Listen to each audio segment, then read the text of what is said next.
नमस्कार साथियों, new light with दीपक में एक बार फिर से आप सबका बहुत बहुत स्वागत है। आज अमीन के कोर्स का 22वां दिन है। आज हम लोग सीखेंगे कि वृत्त का चतुर्थांश भाग यानी कि ऐसा वृत्त जो न पूरा हो न आधा हो, उसका क्षेत्रफल हम कैसे निकालें। तो वीडियो को पूरा देखिएगा, पूरी बात आप अच्छे से समझ जाएंगे। ठीक, देखिए, हमने पूरा वृत्त हो तो उसका पूरा अध्ययन कर लिया है। एक बार रिवाइज कर लेते हैं। पूरे वृत्त का क्षेत्रफल कितना होगा? पाई आर स्क्वायर या 22r² बटे 7। आधे वृत्त का क्षेत्रफल क्या होगा? आधा वृत्त का मतलब ये, इसका क्षेत्रफल 11r² बटे 7 है ना। अब आज समझिए कि मान लीजिए इस प्रकार का वृत्त है, न पूरा है न आधा है, बल्कि आधा से भी आधा है, वृत्त का चौथा भाग है। तो ऐसा भी प्लॉट हो सकता है। तो आप कैसे जानेंगे कि वृत्त का चौथा भाग है यानी कि चतुर्थांश वृत्त है? तो इसकी जानकारी के लिए आपको क्या करना है, क्योंकि जानकारी इसलिए जरूरी है कि जानकारी जब हो जाएगी तभी आप वृत्त के चतुर्थांश का क्षेत्रफल निकालने का जो फार्मूला होता है वो लगाएंगे, तभी क्षेत्रफल सही आएगा, अन्यथा क्षेत्रफल गलत आ जाएगा। तो वृत्त का चतुर्थांश है, इसकी जानकारी कैसे करेंगे? वृत्त का चौथा भाग का क्षेत्रफल। आज हम लोग सीख रहे हैं वृत्त का चौथा भाग का क्षेत्रफल। अगर पूरे वृत्त की बात करें तो उसका क्षेत्रफल हम लोगों ने सीखा था 22r² बटे 7, यही सीखा था पूरा। लेकिन चौथा भाग है, चौथा भाग का मतलब कि उसके 4 भाग कर दिए और 4 भाग में एक भाग, 4 भाग में एक भाग, तो 4 भाग में एक भाग, यानी इसको अगर हम हल कर दें तो ये वृत्त का चौथा भाग हो जाएगा। और अगर इसको हम हल करें तो 2 दूना 4, 2 11 22 और आगे आ जाएगा 11r² बटे 7 दूनी 14। तो आप ध्यान रखिएगा कि वृत्त के चौथे भाग का अगर हमें क्षेत्रफल निकालना है तो हम ये सब कुछ नहीं, सीधा 11r² बटे 14 लिख देंगे और क्षेत्रफल निकल जाएगा। तो आपको वृत्त के चौथे भाग का क्षेत्रफल का फार्मूला ये याद रखना है, 11r² बटे 14। फिर से रिवाइज करिए, पूरे वृत्त का क्षेत्रफल 22r² बटे 7, आधे वृत्त का 11r² बटे 7, चौथे भाग का 11r² बटे 14। ठीक, अब कैसे पता करेंगे कि वृत्त का चौथा भाग ये है? तो मान लीजिए यहां से यहां तक की लंबाई है 7 मीटर, यहां से यहां तक की लंबाई है 7 मीटर। मैंने बहुत छोटी यूनिट इसलिए लिया ताकि समझाने में आसानी हो। बाकी आप तो खेत में जाएंगे तो बड़ी लंबी लंबी भुजाएं होंगी, मीटर में भी होंगी, फीट में भी होंगी। फीट में नापेंगे तो फीट में निकलेगा, मीटर से नापेंगे मीटर से निकलेगा, लट्ठे से नापेंगे लट्ठे से, जिससे नापेंगे, लेकिन फार्मूला वही लगेगा, नियम वही रहेगा, नापिए चाहे जिससे। अब देखो, आपने यहां से यहां जब इसको नापा तो मान लो आया 7 मीटर, यहां से यहां नापा तो 7 मीटर आना चाहिए, यानी कि दोनों तरफ बराबर, क्योंकि ये वृत्त की दोनों त्रिज्याएं मानी जाएंगी। ठीक है, और जब आप इसको यहां से कहीं भी नाप लेंगे, मान लीजिए आपने यहां नाप लिया, फिर आपने यहां नाप लिया, फिर आपने एक दो जगह, और इस तरह से आपने 4-5 जगह नापा, तो सब जगह 7-7 ही आना चाहिए। यानी यहां से केंद्र से यहां तक भी 7, यहां तक भी 7, और आप ये जो बाउंड्री है गोल आकार की, इस बाउंड्री पर कहीं भी लाइन खींच दीजिए, डोरी लगा दीजिए एकदम सीधी, वो उतनी ही होगी जितनी की ये दोनों भुजाएं हैं। तो इससे ये स्पष्ट हो जाएगा कि ये जो चित्र बना है या ये जो प्लॉट है वो पूरी तरह से वृत्त का चौथा भाग ही है, तभी इसकी त्रिज्याएं हर जगह बराबर हो रही है। अब अगर ऐसा है तो मुझे इसी का क्षेत्रफल निकालना है, तो चलिए क्षेत्रफल निकालिए इसका। और क्षेत्रफल निकालने का फार्मूला मैंने क्या लिखा? 11r² बटे 14। इसका मतलब कि 11 लिख दो और नीचे 14 लिख दो। ये बदलने वाला नहीं है कभी भी, बस बदलेगा तो क्या, गुणा के रूप में जो आर लिखा है, आर माने रेडियस यानी कि त्रिज्या, यहां से यहां तक की लंबाई को त्रिज्या बोलते हैं। त्रिज्या कितनी है, 7 है, तो आप क्या लिख देंगे, 7। लेकिन घात 2, इसका मतलब 7 को 2 बार लिखना है, 7 को 2 बार। अब इन तीनों का गुणा करके 14 में भाग कर दो। तो गुणा करके भाग करो या पहले ही भाग कर दो। देखो 7 एकन्नम 7, 7 दूनी 14। अब इससे ये होगा कि ये छोटा हो गया, हमें कैलकुलेटर की भी आवश्यकता नहीं पड़ी। अब 11 सत्ते कितना हो गया, 77, और नीचे क्या बचा है, 2। अब 77 में 2 का भाग करिए तो 2 8 16, सॉरी 2 3 6, हाँ 2 3 6, शेष बचा 1, 17 हो गया। 2 8 16 दशमलव के बाद 5, और ये हो जाएगा वर्ग मीटर, यानी कि 77 का आधा 38.5। या फिर अगर आप यहाँ पे गुणा करते 11 का 7 में, फिर 7 में, तो जो भी आता कैलकुलेटर से फिर 14 का भाग देते 38.5 आता वर्ग मीटर। तो इस तरह से आपने ये देखा कि वृत्त का अगर चौथा भाग है तो उसमें हर जगह लाइन बराबर होनी चाहिए, और अगर ऐसा है तो उसका क्षेत्रफल इस तरह से निकलेगा। आइए एक और हल कर लेते हैं। मान लीजिए हमारे पास एक प्लाट है, इस तरह का, और दोनों तरफ बराबर है भुजाएं। मान लीजिए ये है 14 मीटर और ये भी है 14 मीटर। इसका मतलब कि आप कहीं भी नापेंगे केंद्र से, वो सब कितना आएगा, 14 मीटर ही आएगा। हमें इसका निकालना है एरिया, क्षेत्रफल निकालना है। तो क्या करेंगे, बस फार्मूला क्या है, 11/14 गुणित आर। आर इसमें कितना है, इसमें आर 14 है, तो 14 को कितनी बार लिखना है, 2 बार। अब इसका मतलब कि 11 में 14 का गुणा करो, फिर 14 का गुणा करो, और जो आए 14 का भाग कर दो। तो 14 से 14 आप यहाँ पे कैंसिल कर सकते हो भाग करने में। अब 11 का 14 में गुणा कर दो, 11 चौक 44, 11 करने में 11 4 15, 154 वर्ग मीटर। ये आया इस प्लाट के क्षेत्रफल। अब प्रश्न ये उठता है कि मान लीजिए कि हमारे पास ऐसा प्लाट हो जो चतुर्थांश भी ना हो, चतुर्थांश से भी छोटा हो, या थोड़ा चतुर्थांश से बड़ा हो, तब हम उसका क्षेत्रफल कैसे निकालेंगे। तो उसका क्षेत्रफल निकालना थोड़ा सा कठिन है, तो चलिए उससे भी सीख लेते हैं। मान लीजिए कि ये वाली लाइन बिल्कुल सीधी है, लेकिन ये लाइन थोड़ी तिरछी हो गई इस तरह, और मैं बहुत छोटी ही यूनिट रख रहा हूं, 21 फुट। चलिए अब फुट में कर देते हैं, बहुत हो गया मीटर, 21 फुट। ये वृत्त का चौथा भाग से भी छोटा है। कैसे मालूम हुआ कि चौथा भाग से भी छोटा है, देखो जब चतुर्थांश होता है तो ऐसे बनता है। इसका मतलब कि इस लाइन और इस लाइन के बीच में 90 डिग्री का कोण है। बिल्कुल सीधी जब दो लाइनें होती हैं तो उनके बीच में 90 डिग्री का कोण होता है।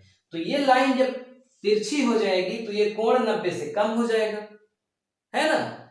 और अगर थोड़ी ऊपर चली गई तो 90 से ज्यादा हो जाएगा। तो अगर 90 से कम हो गया तो चतुर्थांश वाला नियम नहीं लगेगा, और अगर 90 से ज्यादा हो गया तब भी नहीं लगेगा। चतुर्थांश वाला नियम केवल 90 पर लगेगा, यानी एकदम सीधा पर लगेगा। लेकिन ये एकदम सीधा नहीं है, चतुर्थांश से छोटा है। तो ऐसे केस में हम इसका क्षेत्रफल कैसे निकालेंगे। देखिए जब आप गणित पढ़ते हैं स्पेशल, जैसे कि कक्षा 8 में 9 में 10 में, या फिर कंपटीशन की तैयारी जब करते हैं, तो उसको इसका क्षेत्रफल निकालने के लिए वहां पर दूसरा तरीका बताया जाता है। हम पढ़ाते हैं, हम दूसरा तरीका बताते हैं, लेकिन वो तरीका अगर मैं यहाँ पे बताऊंगा तो बहुत कठिन हो जाएगा, क्योंकि आप लोग गणित नहीं पढ़ रहे हैं। आप लोग पढ़ रहे हैं कि मैं कैसे खेत की जमीन को नाप सकूं, बीघा बिस्सा निकाल सकूं, है ना, और कैसे उसका बंटवारा कर सकूं। तो यहाँ मेरा उद्देश्य ये नहीं है कि मैं आपको गणित सिखाऊं, यहाँ उद्देश्य है कि मैं ऐसा जुगाड़ बताऊं जिससे आप कम पढ़े लिखे भी हो तब भी समझ जाए। तो चलिए मैं वही तरीका अपनाता हूं। यहां से यहां तक 21 है, यहां से यहां तक 21 है। यहां बीच में कितने डिग्री का कोण है वो आप खेत में नाप भी नहीं पाएंगे, तो उसकी आप चर्चा ही छोड़ दीजिए कि यहाँ 45 डिग्री का कोण है कि 30 का है कि 80 का है। ठीक, अब जैसे आपने इसको नापा यहां से यहां, तो आप एक बार इसको भी नाप लीजिए बीच में, तो ये भी उतना ही आएगा, क्योंकि वृत्त का ये नियम ही है कि उसकी सारी त्रिज्याएं बराबर होती हैं। तो जब ये भी 21 आ गया तो ये स्पष्ट हो गया कि वृत्त का ही ये एक छोटा सा टुकड़ा है। अगर कम आता तब वृत्त का टुकड़ा नहीं होता, ज्यादा आता तब भी नहीं होता, लेकिन उतना ही आ गया तो ये वृत्त का टुकड़ा है। अच्छा, आप सोच रहे होंगे कि मान लीजिए ज्यादा आ गया तो क्या करेंगे? ज्यादा आ गया तो हम आगे बताएंगे क्या करना है, अभी आप जो मैं बता रहा हूं उसको समझिए। 21 21 21 आपने जैसे इसे नापा, खेत में जाके आपको एक काम और करना होगा, आपको यहां से यहां तक की भी लंबाई को नापना होगा ये, और इसको गणित की भाषा में चाप बोलते हैं। ठीक है, चाप। यहां से यहां तक की लंबाई मान लीजिए ये है ए और ये है बी और ये है ओ, तो ए से बी तक की जो दूरी है गोलाई में उसको क्या बोलेंगे? चाप। और ये क्या है? त्रिज्या। तो जब भी आप ऐसा करेंगे तो इसे नापेंगे और नापने के बाद मान लीजिए आपने इसे नापा और ये आ गया 20 फुट। मान लीजिए, मैं ये नहीं कह रहा हूं कि 21 है तो ये 20 ही आएगा, आ भी सकता है नहीं भी, मैं एक उदाहरण के तौर पे समझा रहा हूं। मान लो कि अगर ये 20 आ गया, ठीक है, और ये 21 है, तो अब इसका क्षेत्रफल आप कैसे निकालेंगे, यही आपको समझना है। तो इस केस में क्षेत्रफल निकालने के लिए जो फार्मूला है वो बहुत ही सरल है आपके लिए। वो फार्मूला ये है कि चाप गुणित त्रिज्या बटे 2। इससे सरल नहीं हो सकता कुछ भी। यहां से यहां तक की लंबाई को ऊपर लिखो, जो कि कितनी है? 20 फुट है। ये लंबाई चाहे इधर की ले लो, चाहे इधर की, चाहे ये, यानी कोई भी एक त्रिज्या लिख दो। त्रिज्या कितनी है? 21। और नीचे 2 हमेशा परमानेंट रहेगा, ये कभी 2 से 3 नहीं होगा ना 4 होगा, ये फार्मूले में है, ये हमेशा 2 रहेगा, यहाँ हमेशा चाप रहेगा, यहाँ हमेशा त्रिज्या रहेगी। चाप का त्रिज्या में गुणा करके 2 का भाग कर दो, कर दिया। 21 दूना 42, 420, 21 का 20 में गुणा किया, 2 का भाग कर दिया, कितना आ गया? 2 दूनी 4, 2 एकन्नन 2, 2 जिरम में 0, 210 वर्ग फुट, क्योंकि आपकी नाप फुट में है, तो 210 वर्ग फुट। कैसे आया? चाप का त्रिज्या में गुणा करके 2 का भाग कर दिया। बहुत सरल है। एक उदाहरण और देख लीजिए, कॉन्सेप्ट आपका क्लियर हो जाएगा। मान लीजिए इस तरह का है, यानी कि ये जो कोना है, ये जो कोण है वो 90 से ज्यादा हो गया। अब क्या करेंगे आप? ये त्रिज्या को नापिए। मान लीजिए कि त्रिज्या आ गई आपकी 28 फुट,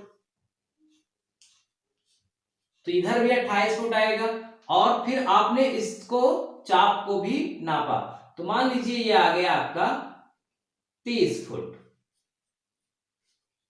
मैं उदाहरण के लिए समझा रहा हूं, मैं ये नहीं कह रहा हूं कि ऐसा ही होगा, आप समझ गए होंगे बात। मैं आपको तरीका बता रहा हूं कि जब आप फील्ड में जाएंगे तो आपको ऐसे ही करना है। ये प्लाट है, तो यहां से यहां तक आपने नापा 28, इधर नापा 28, इधर भी नापेंगे तो 28 ही आना चाहिए, और फिर ये नापेंगे तो ये कुछ भी हो सकता है, ये एंगल के अनुसार होता है। जितना बड़ा कोण उतनी बड़ी ये भुजा होगी, जितना छोटा कोण उतनी ही छोटी ये भुजा होगी। अब क्षेत्रफल निकालना है, तो क्षेत्रफल क्या करेंगे? चाप कितना आया है? 30, त्रिज्या कितनी आई है? 28, 30 का 28 में गुणा करके 2 का भाग कर दो, बस कुछ करने की आवश्यकता ही नहीं है। 30 का 28 में गुणा करेंगे तो 0 आएगा, 3 अट्ठे 24, 3 दूना 6, 2 8 बटे 2, 840 में 2 का भाग करो, 2 चौका 8, 2 दूनी 4, 2 जीरो में 0, 420 वर्ग भुजा किस में है? फुट में, तो क्या हो जाएगा? फुट। भुजा मीटर में होती तो क्या होता? वर्ग मीटर। यानी 30 का 28 में गुणा किया, 3 अठे 24, 3 दूनी 6, 2 8, 840। फिर 840 में 2 का भाग किया, 420। अब आपके मन में एक प्रश्न उठ रहा होगा कि ऐसा भी तो हो सकता है कि इधर 28 हो और इधर 28 से कम ज्यादा हो, तब क्या करेंगे? तब क्या करेंगे? तो उसका भी तरीका है। क्या तरीका है उसे भी सीख लीजिए। मान लीजिए आपने एक प्लाट देखा ऐसा, ये यहां से यहां तक 16 फुट, यहां से यहां तक 12 फुट और ये चाप जो है वो 15 फुट का है, मान लीजिए। अब क्या करेंगे आप? फार्मूला वही लगेगा, चाप गुणित त्रिज्या बटे 2, चाप गुणित त्रिज्या बटे 2। अब इसकी चाप कितनी है? 15 है, गुणित त्रिज्या अभी मैं छोड़ रहा हूं और 15, नीचे क्या रहेगा? 2। अब इसकी त्रिज्याएं अलग अलग है, इधर है 12 और इधर है 16, मतलब अलग अलग है ना। तो आप क्या कर, अच्छा जब आप इसे नापेंगे यहां से यहां, तो ध्यान रखिएगा 12 और 16 का औसत ही आना चाहिए। यानी आप ये वाली त्रिज्या 12, ये वाली त्रिज्या 16, इसका निकालिए औसत। औसत के लिए दो संख्याएं हैं तो 2 का भाग करो, 16 12 28 बटे 2 बराबर 14। यानी ये जो है वो 14 आना चाहिए, बीच में बिल्कुल मिडिल में। यहां से जितना दूर हो उतना ही दूर यहां से, और आप इसे जब खींचेंगे तो 12 और 16 जोड़ दीजिए और उसका आधा कर दीजिए, उतनी ही आनी चाहिए। अगर उतनी ही है तभी ये नियम लागू होगा, उससे ज्यादा है या कम है तब नहीं, ध्यान रखिएगा। तो 12 और 16 जो दो त्रिज्याएं हैं उसका औसत कितना आया? 14। तो आपको यही जो त्रिज्या आई 14, यही इस वृत्त की औसत त्रिज्या मानी जाएगी 14। तो ये 15 हो गया और ये कितना है? 14। तो यही 14 लिख देना है, 2 सत्ते 14 और 15 सत्ते 105, 105 वर्ग फुट। बात क्लियर हो गई? जब दोनों त्रिज्याएं अलग अलग हो तो उनका औसत निकालेंगे, या फिर औसत नहीं निकालेंगे तो जैसे आपने इसको नापा है वैसे ही बीच से ये किनारे तक बिल्कुल सीधा नाप लीजिए, इनका औसत ही आएगा, ठीक है। और अगर औसत ही आया तो बस चाप का त्रिज्या में गुणा करके 2 का भाग कर दो, क्षेत्रफल आ गया। तो चलिए आज से आपका वृत्त का चैप्टर समाप्त हो गया। अब वृत्त में भी ऐसा जिसमें कि ये बिल्कुल गोला ना हो, कम ज्यादा हो, उसका क्षेत्रफल कैसे निकालें सीखेंगे। फिर उसके बाद इसका बंटवारा कैसे करें ये भी सीखेंगे।